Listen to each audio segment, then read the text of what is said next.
মশলা আমার খুব সুন্দর করে কষানো হয়ে গেছে সবজির সাথে। এবার আমি অল্প করে জল দিয়ে দেবো।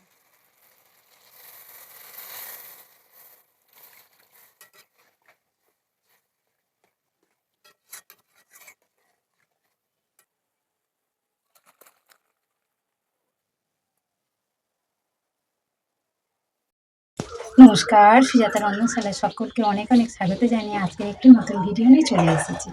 আজকে একটু দারুণ স্বাদে ঝোল বানাবো।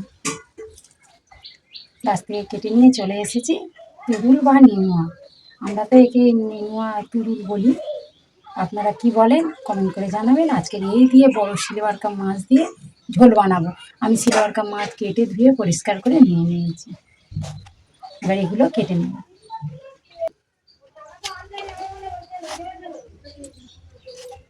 একদম এই দিয়ে ঝোল খুব দারুণ যাবে, খুব সুন্দর লাগে এই দিয়ে ঝোল খেতে। কচি তুরুল, অনেকে একে আবার ধুঁটুলও বলে।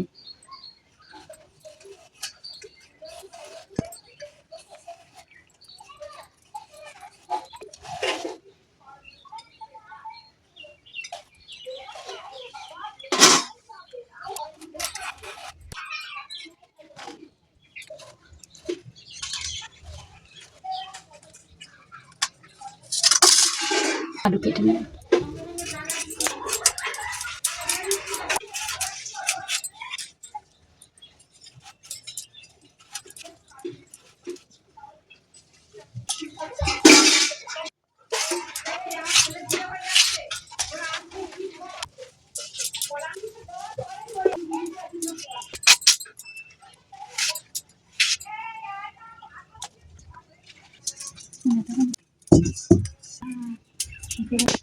নুন ধরিয়ে নিচ্ছি। আমি এবারে মাছের লবণ হলুদটা মাখিয়ে নেব।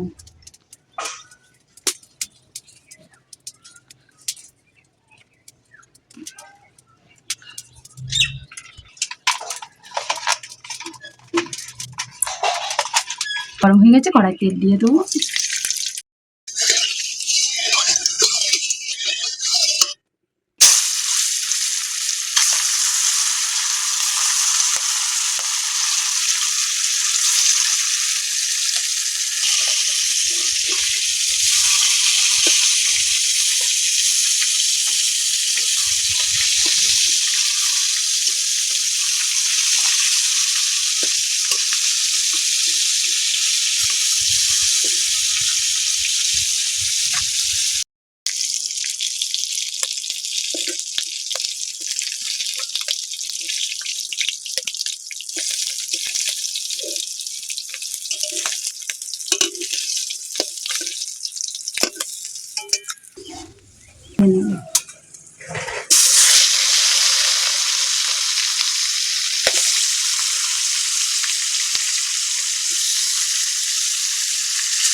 দিয়ে দেবো। তেল গরম হয়ে গেছে, আমি এই সময় দিয়ে দেবো কুচনো পেঁয়াজ।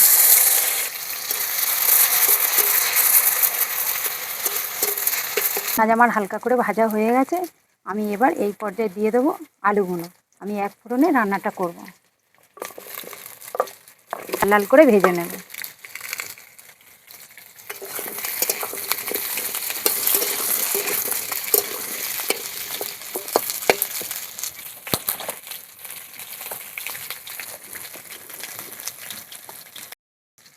আমার পেঁয়াজের সাথে আলুগুলো খুব সুন্দর করে লাল লাল করে ভাজা হয়ে গেছে। আমি এই পর্যায়ে দিয়ে দেবো নেনুয়াগুলো। কেটে ধুয়ে রাখা নেনুয়াগুলো দিয়ে দেবো। এগুলোও খুব সুন্দর করে ভেজে নেব। কিন্তু কোনো মতে এখন লবণটা দেওয়া যাবে না, তাহলে আর ভাজা যাবে না, জল ছেড়ে দেবো। এই নেনুয়াগুলো আলুর সাথে ভালো করে ভাজতে থাকবে।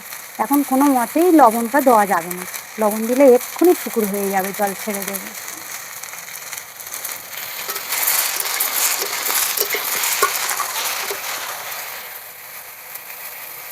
আমার নেনুয়াগুলো আলুর সাথে ভালো করে ভাজা হয়ে গেছে। আমি এবার দিয়ে দেবো লবণ,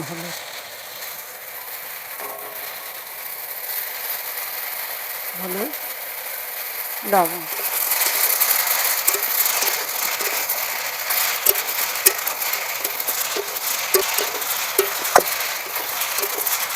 এবার বাটা মশলা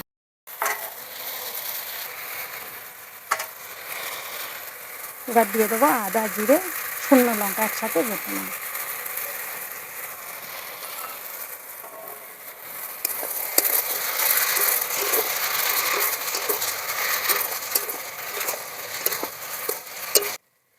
এবারে দিয়ে দেবো হাফ চামচ ধনিয়ার গুঁড়ো, হাফ চামচ জিরের গুঁড়ো,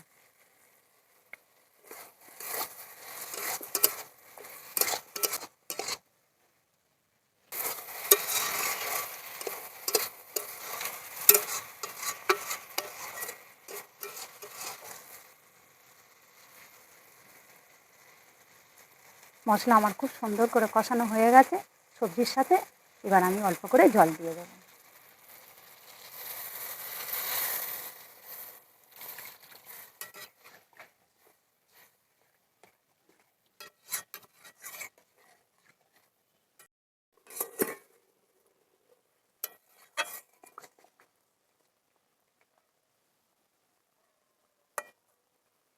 ঠিক আছে, ঝোল আমার খুব সুন্দর ফুটে উঠেছে।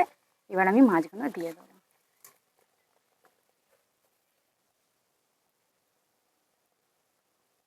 দিয়ে কিছুক্ষণের জন্য চাপা দিয়ে দেবো।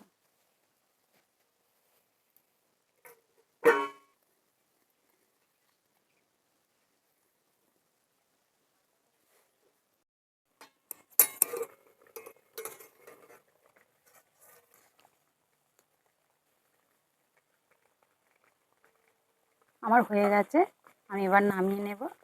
আর আমার এই ঝিঙে নেনুয়াগুলো আগে নুন না দিয়ে ভাজার জন্য কী সুন্দর গোটা গোটা হয়ে রয়েছে, কিন্তু সবজির কোনো এরকম করে ভেজে করলে কোনো গন্ধ থাকবে না, আর স্বাদটাও অসাধারণ আসবে, খেতে দারুণ টেস্ট হবে। এরকম করে একবার আপনারা বানিয়ে খেয়ে দেখবেন, দারুণ লাগবে।